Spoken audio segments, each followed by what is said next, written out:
Have you ever realized that you cannot resist about mouthing your ex? Now, this is why. I was having a conversation with a friend about past relationships. I found myself once again saying terrible things about my ex girlfriend. I spoke about how she was, how she insisted on misunderstanding me and twisting my words. Okay, my friends spoke highly of their ex and said that she was, intelligent, who had admitted to a few relationship issues that she was working on, but she was overall a great person. He said that the relationship had been good, but breaking up was the best decision for them. I was struck once again by the contrast and by how even after being divorced for a few years, I still can't stop saying bad things about my ex whenever the subject comes up. So meanwhile, my friends' attitude about their ex seemed to be no harm, no foul. They're still friends and they still hang out sometimes, which in my way, hanging out with their ex is like the worst idea ever. That conversation made me stop and take a hard look at how people spoke about my ex, and what would be some reasons why someone might not resist but mouthing their ex every time the opportunity arises. Now, one of the first main reasons is that you still feel the need to justify the breakup.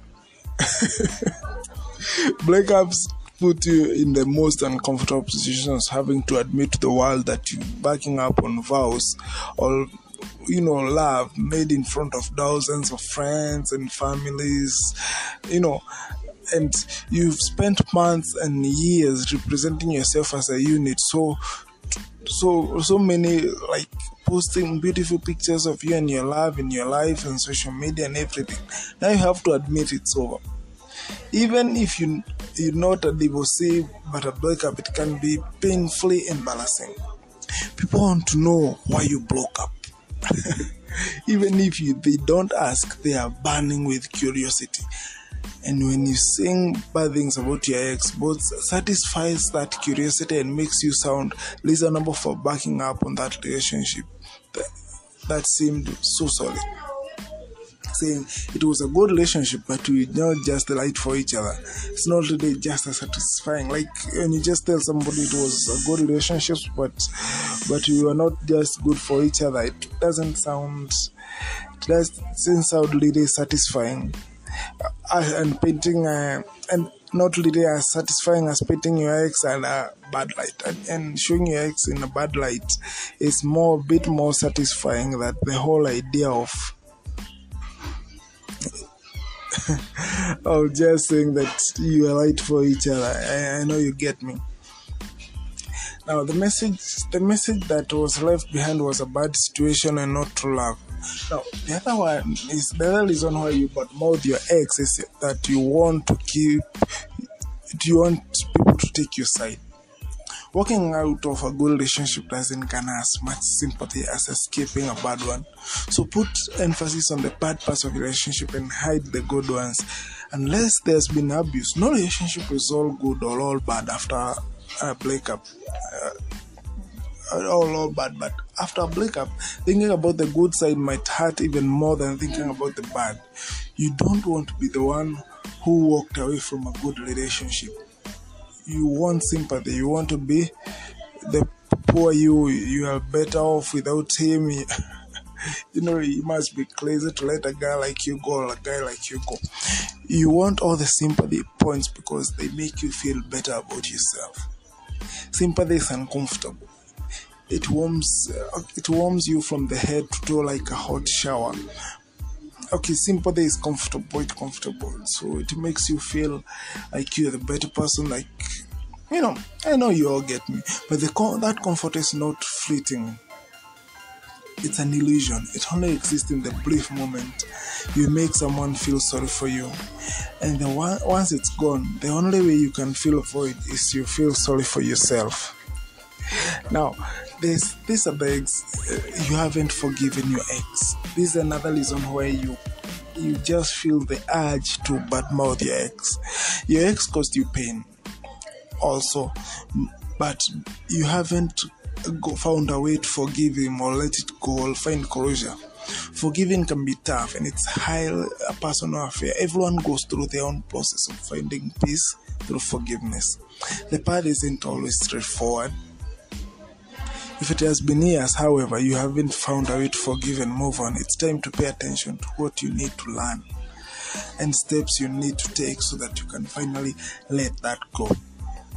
Now, this is what you need to do to stop. After a particular conversation with my friend, I decided to make a conscious effort to stop mouthing my ex.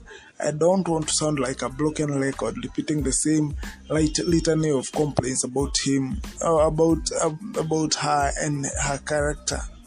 I want to truly move on and leave the past behind. If you need these songs to stop mouthing your ex, I can list a few.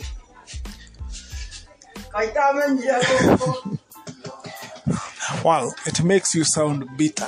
Insisting on making nasty comments about your ex makes you sound bitter. There's no way around it. Bitter people are not sexy at all. They are not attractive. The other thing is that it makes you more or less hang up on your ex. Assuming you'd like to move on, don't you? For as much as you hate the idea of being single, for as much as you hate that thinking of your ex as a good person makes you wonder if you couldn't have made it work after all, you'd like to truly move on and be done with that relationship. But mouthing your ex won't help you get to a place where you truly left him or left her behind. It will be only keeping you hanging on memories of your past and you share together. Taking every opportunity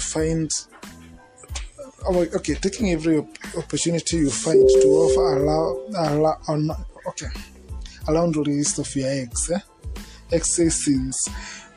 And when you take every moment as you are taking about your ex's sin to you're telling a family member or anybody, a friend, it only keeps those bad things about your ex fresh in your mind.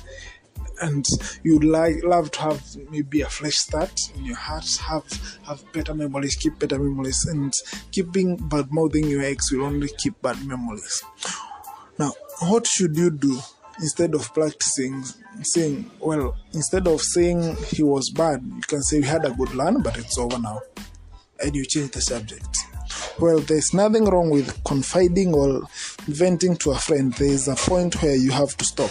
In my case, I was still venting to my friends almost 3 years after the breakup.